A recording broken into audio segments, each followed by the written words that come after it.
धर्म आप दृढ़ धार,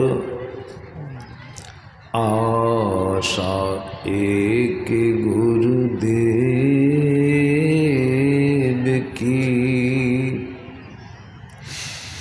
और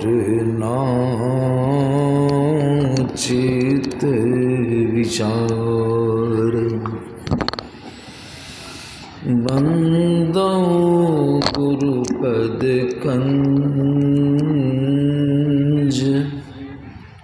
कृपा सिंधु नर रूप हरि, महामोहतम पुंज, जासु बचाने रवि कर निकर। महामोहतम पुंज, जासु बचाने रवि कर निकर।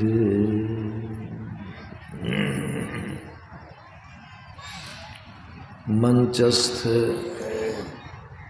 वंदनीय मुद मंगलमय साधु समाज, धर्म प्रेमी सज्जन वृंद तथा माताओं एवं बहनों, हम लोग सब कोई गुरु महाराज की महती कृपा से संत मत के सत्संग में उपस्थित होकर संतों की कल्याणकारी वाणियों को श्रद्धापूर्ण भाव से श्रवण कर रहे हैं। अभी का जो विषय है वह है मोक्ष और उसकी प्राप्ति। अभी आप लोगों ने श्रवण किया है, ज्ञान और योग के माध्यम से परम मोक्ष की प्राप्ति होती है, अर्थात जन्म और मरण के चक्र से यह जीव छूट जाता है, मुक्त हो जाता है। मोक्ष के संबंध में अभी हम लोगों ने श्रवण किया है कि मोक्ष किसको कहते हैं। हमारे गुरु महाराज की वाणी में आप पढ़े होंगे, सुने होंगे कि मोक्ष को जानने के पहले यह अवश्य ही जानना होगा कि बंधन क्या है। हम बंधे हैं क्या? जो संत मत के ज्ञान से अलग हैं, साधु महात्माओं के संपर्क से जो अलग हैं, उनको यह बात कभी मस्तिष्क में आएगी या आई होगी कि हम बंधे हैं? नहीं। बंधे रहने का मतलब लोग क्या समझते हैं? जिस तरह से पशु को, गाय को, बैल को या किसी मनुष्य को ही किसी अपराध में रस्सी से बांध करके, खूंटे से बांध करके रखते हैं तो लोग कहते हैं कि हम बंधे हैं, रस्सी से बंधे हैं। लेकिन यहाँ तो हम लोग फ्री हैं, स्वतंत्र हैं, चलते हैं, फिरते हैं, उड़ते हैं, बैठते हैं, कूदते हैं, सब कुछ करते हैं, तो हम बंधे कहाँ हैं? हम बंधन में नहीं। लेकिन संतों ने कहा कि देखो, शरीर तो बंधा हुआ नहीं है, लेकिन शरीर ही बंधन है। इसको कितने लोग समझने वाले हैं? बहुत कम लोग। चाहे पढ़े लिखे विद्वान ही क्यों न हो, जो संत मत के ज्ञान से अनभिज्ञ है, उसके समझ में यह बात नहीं है। संतों ने कहा यह जो शरीर, यह जो देह है, यह देह ही बंधन है। यह शरीर ही बंधन है। और शरीर भी जो है, ये जो दिखाई पड़ता है, यही मात्र शरीर एक नहीं है। यह जो दिखाई पड़ रहा है तो स्थूल शरीर है। यह तो बनता है, बिगड़ता है, नष्ट होता है। लेकिन संतों के ज्ञान में आया है कि शरीर और भी है, बंधन और भी है, यह एक ही बंधन नहीं है। इसी को आपने भी पूर्व वक्ता के मुखारबिंद से श्रवण किया। राधा स्वामी जी महाराज ने इसको बड़ा सुंदर स्पष्ट किया है, बंधन। उन्होंने कहा कि बंधे तुम शब्द का प्रयोग किया है, किसके लिए? मैं शब्द का प्रयोग किया गया है, किसके लिए? बाबा कबीर कहते हैं, मैं तो आन पड़ी। मैं शब्द का प्रयोग किसके लिए हुआ? शरीर के लिए नहीं। शरीर के अंदर जो आप चेतनात्मा हैं, जीवात्मा हैं, जो शरीरस्थ हैं, शरीर के अंदर हैं, उसके लिए किया गया है। राधा स्वामी कहते, हे जीव, तुम तो बंधे हो, बंध गए हो, मालूम नहीं है क्या बंधन है। बड़ा सुंदर उन्होंने कहा, पहला बंधन परा देह का। आपके ऊपर पहला बंधन कौन सी का है? देह का, शरीर का। यह तो अभी पहला बंधन इधर से देख रहे हैं, यह स्थूल शरीर है। इसके अंदर में सूक्ष्म है, कारण है, महाकारण है, एक है चेतन आवरण।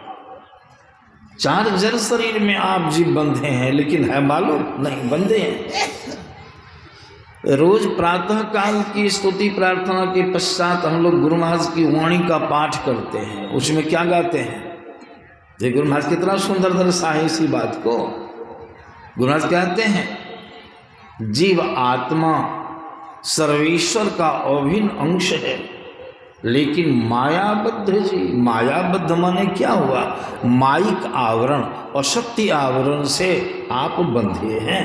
मायाबद्ध जीव आवागमन के चक्र में पड़ा रहता है। इस प्रकार रहना जीव के सब दुखों का कारण। देखिए, बंधन में पड़े।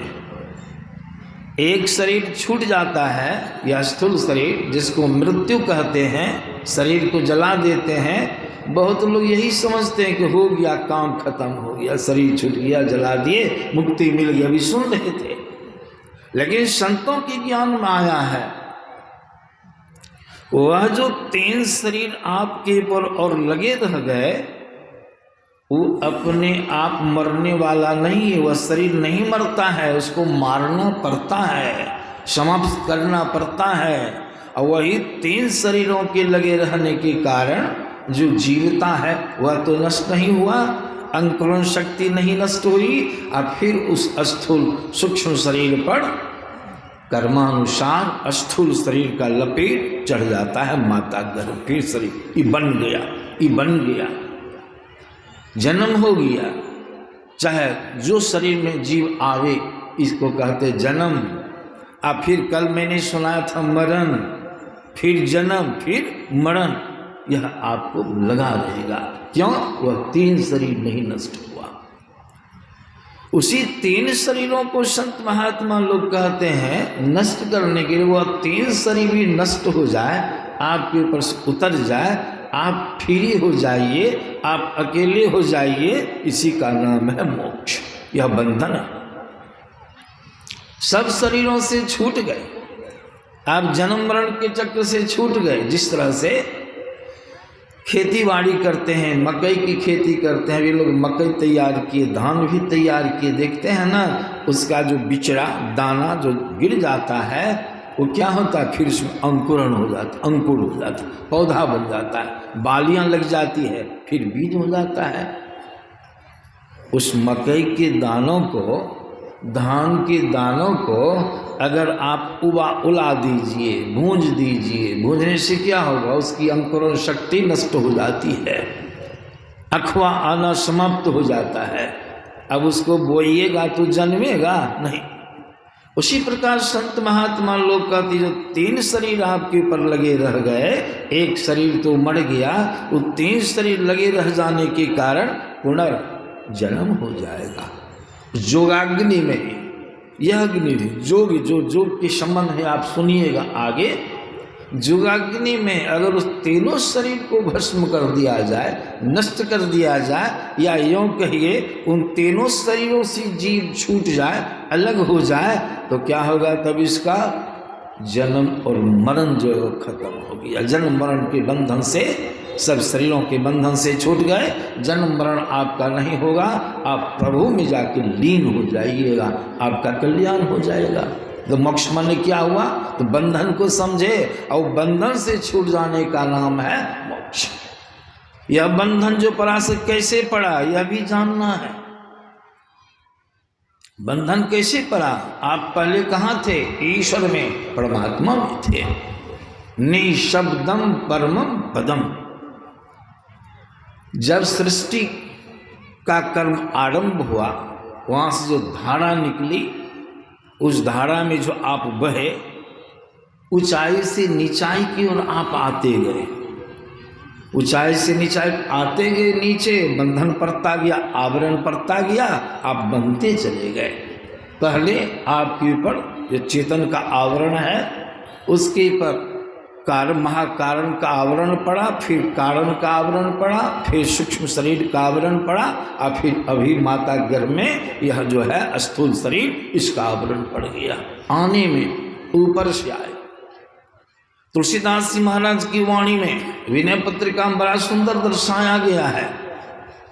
तुलसीदास जी महाराज कहते हैं, जीव संबोधन के साथ कहते, जीव जबते हरिते विलगान्यो, विलगाना शब्द आया है, वियोग शब्द है। जीव जबते हरिते विलगान्यो, तब ते देह गेह निज जान्यो, माया बसुर बिसरायो, अब ही भरम ते दार दुख पायो। हम आए हैं। बाबा कबीर की वाणी में आया है, सुन्न शिखर की मछली, जीव को मछली से तुलना किया गया है। सुन्न शिखर, बहुत लोग आते हैं, गिरी पर्वत की मछली भवसागर आया हो, कहे कबीर धर्मदास से जम बंसी लगा। आए हैं। गुरु महाराज की वाणी में भी आया है। उनका ढंग देखिए कैसा है कहने का। एक जगह लिखते हैं गुरु महाराज, जेठ उत्तरी, 12 मासा की कड़ी है, जेठ उत्तरी हेठ, हेठ मन नीचे, तुकबंदी है। जेठ उत्तरी हेठ, कौन? सूरत, चेतन, जीव। जेठ उत्तरी हेठ सूरत, पिंड में बासा करी, शरीर में बासा है, परमानेंट घर नहीं है। पिंड में बासा करी, अब भूल गई घर आदि, अपनों भव में सब सुधी गई हरी। गुरु महाराज चेताते हैं, सुरत चेत अचेत छोड़ो, तू शिखर की वासनी, माया में मगनो नहीं, यह अह दारुण वासनी। एक जगह गुरु महाराज इसको बड़ा सुंदर ढंग से दर्शाया। हम जो उतरे हैं, गुरु महाराज की वाणी माया है, तम प्रकाश और शब्द निशब्द की कोठरी, चारों कोठरिया अहि अंदर घट कोठी। 4 किस्म की कोठरियां बतलाते हैं, अंधकार, प्रकाश, शब्द और निशब्द की कोठरी है। आप कहां से उतरे हैं? निशब्द से आए। गुरु महाराज कहते हैं, तुम उतरी पड़ो, तुम उतरे हो। उतरना क्रिया है, उतरना शब्द नीचे आने के लिए प्रयुक्त होता है। तुम उतरी, तुम उतरे हो, ससरे हो। कहाँ उतरना? नीचे। तुम उतरी पड़े हो, उतर के पड़ गए हो। कहाँ पड़ गए हो? तो उतरे पड़ो तम माही, अंधकार के कुंड में। देखिए, आंखों को बंद करके अंदर में क्या झलकता है। चाहे हिंदू रहिए, मुसलमान रहिए, पढ़े लिखे रहिए, अनपढ़ रहिए, बहुत बड़े पद पर रहिए, गृहस्थ रहिए, कुछ रहिए, लेकिन है कहाँ में? आंखों को बंद करते हैं, अंधेरी कोठरी मालूम पड़ती है। किसको मालूम पड़ती है कोठरी? अंधकार किसको मालूम? आपको। मतलब आप उसी अंधकार में पड़ गए, बंधन में आके बंध गए, 3 पर्दे लग गए, 4 शरीर का आवरण लग गया। तो उतरे परे तम माही, आप पीर शब्द में आए हैं उधर से। यह हुआ बिलगाव, प्रभु से अलग हुए हैं। इसलिए संत महात्मा लोग तो अब जुटना है। जोग माने क्या हुआ? जुटना, मिलना। किससे अलग हुए हैं? प्रभु से अलग हुए, इसलिए प्रभु में जुट जाना यह परम योग है। यह जीवात्मा जो परमात्मा से बिछुड़ी है, शरीर संसार से आसक्त हो गई है, यह जीव जब संतों से जुक्ति जानकर साधन विशेष के माध्यम से जब चल कर के जीव उस परम प्रभु परमात्मा में जाके मिल जाएगा, इसका नाम है योग। मिलन परमात्मा से है योग। इसीलिए भगवान शंकर ने कहा, जो अगर उस मोक्ष को, शरीर के सारे आप बंधनों से आप छूटना चाहते हैं, तो जैसे शरीर संसार में आने के क्रम में बंधन पड़ गया, संत महात्मा लोग उसी क्रिया को, आने की क्रिया को उलट दीजिए। जाना है, चलना है, चलना है। जिस तरह से आने में बंधन पड़ा, जब चलना शुरू करेंगे तो सारे बंधनों से आप जीव छूटते हुए चलेंगे। यह होगा योग के माध्यम से। संतों के ज्ञान में आया है चलना। कहाँ से चलिएगा? प्रभु की तरफ जो मिलने के लिए जाइएगा तो कहाँ से चलिएगा? किधर से आए हैं? सुन्नी माड़क आइया, आकर के कहाँ है अभी टिके हुए? दोनों आंखों के बीच में। जागृतम नेत्रस्थम, अभी जागृत अवस्था में हम और आप कहाँ है? दोनों आंखों के मध्य में। वहीं से चलेंगे। चलना शब्द आया। कैसे चलिएगा? अंधकार में पड़े हैं, चलने के लिए गति चाहिए, चाल चाहिए। कैसे चलिएगा? इसी चलने के लिए संतों ने कहा योग करो। कैसे चलिएगा? गुरु महाराज की वाणी में सुनते हैं, पढ़ते हैं, संतों के ज्ञान में आया है, सिमटाव से ऊर्ध्वगमन होता है। इस संतों का कितना सुंदर ज्ञान है। सिमटाव से क्या होगा? ऊर्ध्वगमन। ऊर्ध्वगमन मतलब ऊपर की तरफ गति होगी, आप ऊपर की तरफ चलिएगा। और जब चलना शुरू कीजिएगा तो सारे बंधनों से छूटते जाइएगा। जिस तरह से कल हम चले महुआ बाजार से, तो जब तक नहीं चले तब तक आश्रम में थे, और जब चलना शुरू किए तो छूटना भी शुरू हो गया। पहले क्या छूटा? आश्रम, महुआ बाजार, श्रृंगारपुर, नवटोल, इस तरह से चलते चलते चलते गए, सब छूटते गया। आज सब छूट गया तो हम कहाँ चले आए? अभी यहाँ गोपालपुर गांव में आ गए। चले तो छूटा और आ गए। उसी प्रकार संत महात्मा लोग कहते चलना है आपको। इसी चलने के लिए संत महात्मा लोग कहते हैं योग जानना होगा, योग करना होगा। योग का माने सुने मिलन, प्रभु से मिलन। इसीलिए भगवान शंकर ने ब्रह्मा जी को कहा कि हे ब्रह्मदेव, अगर कोई मुमुक्षु पुरुष है, मुमुक्षु कहते जो मोक्ष की इच्छा रखता है, तो उसको ज्ञान और योग दोनों चाहिए। चलेंगे जरूर। किधर से चलेंगे? कैसे चलेंगे? योग करने की कला चाहिए। योग कैसे करेंगे? बिना जाने योग नहीं हो सकता है। इसलिए सबसे पहले ज्ञान चाहिए। ज्ञान का अभ्यास कहाँ होता है? अभी प्रत्यक्ष देख रहे, इतनी बातों को आप लोग सुने हैं, सुन रहे हैं, कहाँ में सुनते हैं? या ज्ञान हो रहा है। बाबा कबीर की वाणी में आया है, इस सत्संग में लाभ बहुत है, तुरंत मिलावे गुरु से, मूर्ख जन कोई सार न जाने, सत्संग में अमृत बरसे। गुरु नाम है ज्ञान का। ज्ञान माने, गुरु माने क्या हो? ज्ञान। यह ज्ञान कहाँ हो रहा है? सत्संग में। इसीलिए ज्ञान का अभ्यास कहाँ होगा? सत्संग। और योग का अभ्यास कहाँ होगा? ध्यान में। ध्यान के माध्यम से ही सूरत का सिमटाव होगा। और सूरत जब सिमटेगी तो उसका ऊर्ध्वगमन होगा। दोनों आंखों के मध्य में संतों ने रास्ता बतलाया है, जहां आप हैं वहीं से आपको चलना है। चलने के लिए पहला काम क्या करना होगा?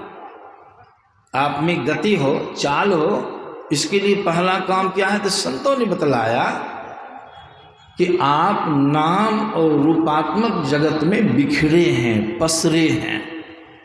हमारा पसार कहाँ है? नाम और रूप में, सब इंद्रियों के घाटों पर। संत महात्मा लोग कहते हैं इसीलिए नाम से सिमटने के लिए, नाम जगत से सिमटने के लिए सबसे पहला काम क्या करना होगा? एक नाम का जप, गुरु प्रदत्त मंत्र का जप। जप क्यों करते हैं? अभी हम नाम जगत में हैं फंसे। संतों ने बड़ा सुंदर उदाहरण दिया है। आप जल में फंसे हैं, चारों तरफ आप जल से घिरे हैं, आप जल से उबरना चाहते हैं, ऊपर जाना चाहते हैं। किस चीज का सहारा लीजिएगा? विचारिए। जल से उपराम होना चाहते हैं, जल से उबरना चाहते हैं, आपको जल का ही सहारा लेना होगा। काहे कि जल में है, जल का सहारा। चाहे तैर करके पार होइए, चाहे नाव से पार होइए, चाहे स्टीमर से पार होइए, किसी भी साधन से पार होइए, लेकिन माध्यम का क्या होगा? जल। अगर हेल के पार होते तो कैसे करते हैं? अपने शरीर को, हाँ वही, अपने शरीर को पानी पर पटा देते हैं और क्या करते हैं? आगे के जल को हाथ से पकड़ के उसको जोर लगा के, बल लगा के पीछे की ओर ठेलते हैं। जल को जितना बल लगा के आप ठेलते हैं, उतना बल लगा के जल भी आपको ठेल दे, तो आगे बढ़ गए। जल में फंसे हैं, जल का सहारा ले रहे हैं और जल से छूटते जा आगे बढ़ गए। फिर आगे छोड़ते पकड़ते, छोड़ते पकड़ते अंत में आप कहाँ चले जाते हैं? जल की सीमा को पार कर गए, आप ऊपर चले गए, थल पर चले गए।